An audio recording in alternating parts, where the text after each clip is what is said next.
Voici mon jardin sur 25 arts. J'essaierai de vous incruster des photos pour que vous voyez la différence avec l'achat il y a 7 ans maintenant. Donc ici il y avait juste des rosiers, des petits arbustes sans entretien. C'est vrai que les personnes qui nous ont vendu la maison n'étaient pas des jardiniers dans l'âme.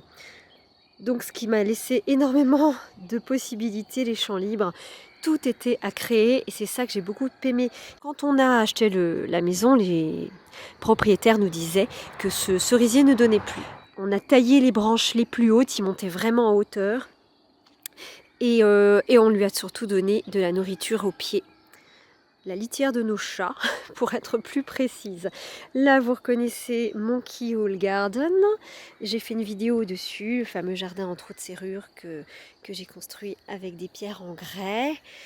Alors, il y avait surtout, quand on a acheté déjà ce noyer. Un noyer, c'est un arbre à très lente croissance, donc c'est vraiment une joie quand au bout de 2 ans d'achat, on avait des noix, les premières noix.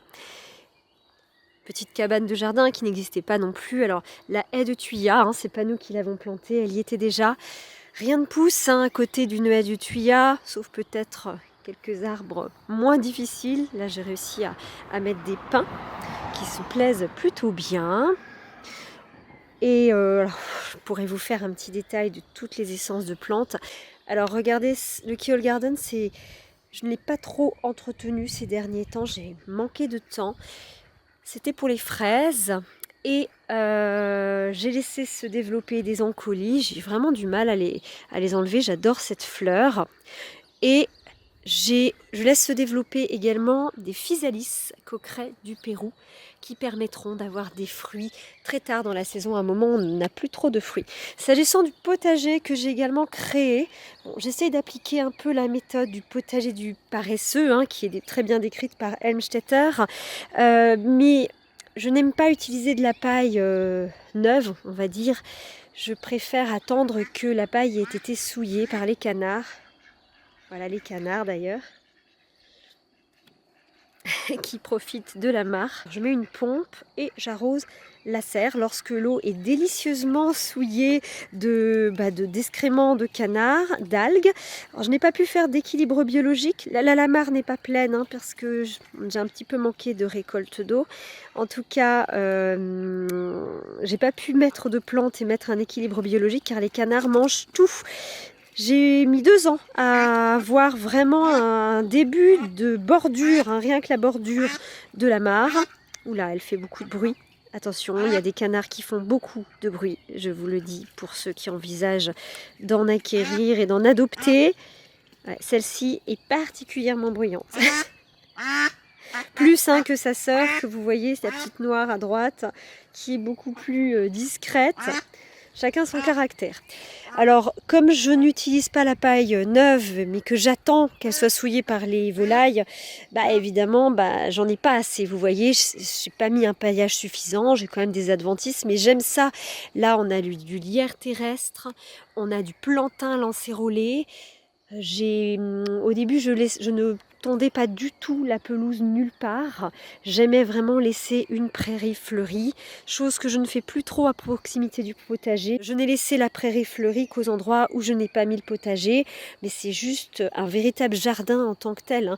Le plantain lancérolé, le trèfle, les fleurs de trèfle pour faire par exemple des tisanes. Le tulipier de Virginie, alors celui-là, non c'est pas ma copine Virginie qui me l'a donné, mais en tout cas c'est magnifique. Tous les matins, là on est mi-mai, tous les matins les feuilles ont grandi, c'est merveilleux. Tulipier qui fait, paraît-il, des fleurs en forme de tulipe au bout de quelques années, mais aussi des feuilles en forme de tulipe qui se développent de façon tellement gracieuse. Les myrtillers, enfin plutôt des bluets, comme on pourrait appeler, puisque ce sont des myrtilles de culture, ce ne sont pas les myrtilles qu'on trouve à l'état sauvage, que je peux avoir parce que je fais un apport régulier de terre de bruyère et ma terre ici dans les Vosges est légèrement acide. On va arriver à ma maison, ma véritable maison. Très important, les stickers très kitsch pour éviter que les oiseaux se cognent contre les vitres. Oui, ça, c'est pas gai et c'est automatique. Si vous mettez pas vraiment ces choses un peu kitsch, regardez, moi j'ai trouvé des papates de chat, ça va relativement bien, et des papillons colorés. Voilà, donc on est mi-mai. Les petits pois et les fèves sont un peu en retard, donc je suis obligée de planter mes pieds de tomates un peu au milieu. J'aime tellement manger les petits pois crus comme ça que je sacrifie un petit peu du développement des tomates cette année pour laisser les petits pois et les fèves être la première culture qui me ravira au potager aujourd'hui. Les fraisiers Marat des Bois que j'ai laissé tout l'hiver dans la serre pour avoir le plus tôt possible de délicieuses fraises. Ça fait une quinzaine de jours que j'ai quelques fraises par jour. Je vais bientôt les sortir pour ne pas qu'elles aient trop chaud. Puisque ce genre de plantation, vous absentez une journée de travail, vous rentrez, c'est tout par terre, il faut réarroser, ça repart, ça se redresse, mais bon, c'est un petit peu, on sent qu'elle souffre de la chaleur.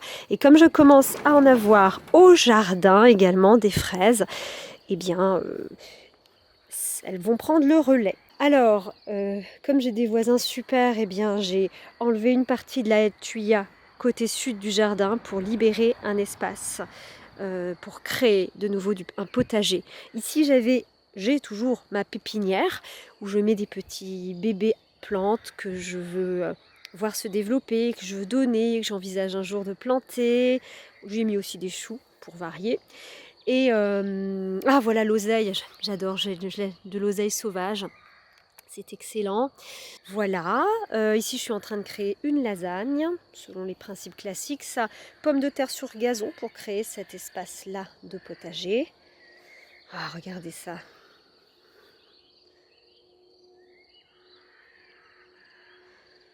Tous les matins, c'est différent. Et vraiment, le mois de mai, c'est... Mais déjà avril, c'est extraordinaire. Je pourrais vous parler de toutes les plantes. Ici, j'ai un néflier. Regardez les belles fleurs que ça fait. Le cerisier, bien évidemment, qui va nous donner des cerises fabuleuses, qui commencent déjà un petit peu à rosir et à me ravir.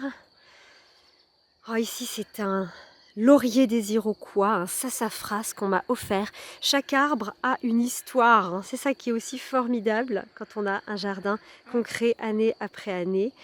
On va aller plus vite. Je vais vous faire voir l'arrière de la maison. Là, c'est le seul endroit où j'arrive à obtenir des pêches, des brugnons contre le mur. Ah, si je pouvais enlever cette haie de tuya et mettre un mur en pierre sèche à la place. Allons contourner la maison pour voir l'arrière du jardin. Oh, là, j'avais chiné regardez ça, les feuilles d'acanthe avec le rappel avec les hostas géants. Cornouiller des pagodes, j'aime beaucoup les cornouillers, je trouve qu'ils ont un aspect graphique très intéressant. Donc ça c'est le jardin que j'appellerais le passage, un peu le passage zen. Ah, les érables japonais, superbe. De nouveau un cornouiller sur votre gauche. Oh là, j'ai laissé pousser spontanément tout un tapis de fraises des bois. Il suffit juste de temps en temps d'enlever un petit peu la concurrence. Allez, par exemple, voyez comme ça. Et elles vous le rendent au centuple. Superbe azalée. Et un lilas nain qu'on m'a offert il y a plus de 5 ans. Donc il tient ses promesses, il reste nain, très petit, compact. Et le muguet, alors on est mi-mai, je le rappelle. Dans les Vosges, on n'a pas toujours le muguet dès le 1er mai. Alors, ici, on arrive dans la zone des arbres à écorce remarquable, Acer davidi, je crois que ça s'appelle. Regardez, on voit bien l'écorce.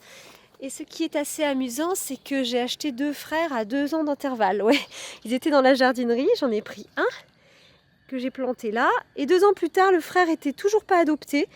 Donc je l'ai adopté. Et regardez la différence de développement entre un arbre qui a été donc 2 ans en pot, qui est donc planté là depuis une petite année, et son grand frère, enfin son frère jumeau peut-être, mais qui a eu une autre vie. Et il n'y a pas que l'écorce qui est remarquable, c'est vraiment un arbre magnifique, que ce soit à tous les niveaux, au niveau des petits fruits que vous voyez là, les graines. les feuilles, les rameaux, tout est beau. Et ça, c'est un cerisier Cerulata, également à écorce remarquable. Un noisetier tortueux qui fait de très belles branches. Et en face, le grand tilleul protecteur du poulailler. C'est la maison des poules, ce tilleul. Regardez, ça je vous ai déjà montré le poulailler. J'ai fait une vidéo sur la construction de ce poulailler avec des matériaux de récupération. Regardez comme ils sont bien. Voilà, j'ai deux... Oui, il n'est pas très content.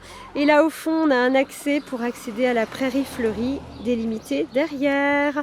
Merci de nous montrer. Allez-y. Parfait. En tout cas, ils sont bien protégés de la vue des rapaces. Pommiers, framboisiers, les framboisiers, j'en ai mis tout plein, ils me le rendent bien. Alors regardez un petit peu toute cette variété, c'est un véritable jardin, cette simple prairie fleurie que je laisse pousser pour avoir ce petit coin de paradis, tout simplement, sous le bel érable à gauche qui était déjà là et donc également les grands arbres. Et mon petit carré secret, petit carré des orties, ma réserve de légumes printaniers du mois de février-mars. Voilà, ici il y a des framboisiers sauvages qui poussent, donc je les laisse pousser également. Un genêt que j'ai laissé pousser qui me le rend bien, il est absolument magnifique, il a ma taille. Hein. Léosta, petite touche exotique que j'aime beaucoup, j'en ai tout un tas que je divise et que je répartis petit à petit, année après année au jardin.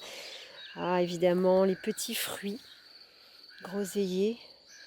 Évidemment, le hou, qui est absolument merveilleux. Vous voyez à la fois les fruits rouges qui cohabitent avec les petits fruits verts de cette année. Tous mes framboisiers, alors... je les ai bichonnés, hein, je les ai divisés. Au début, j'en avais pas autant. Ils se sont beaucoup plu. N'hésitez pas à laisser dans vos commentaires des suggestions, des remarques. C'est toujours bien d'échanger en matière de jardin, que ce soit des jeunes plants, des graines ou des idées. En tout cas, voilà, on retrouve les canards. Prenez soin de vous, prenez soin de votre jardin. Comme disait Voltaire au travers de Candide, il faut cultiver son jardin. Plus que jamais, j'ai envie de dire. Ils sont bien d'accord, les canards. Ouais. Allez, à bientôt.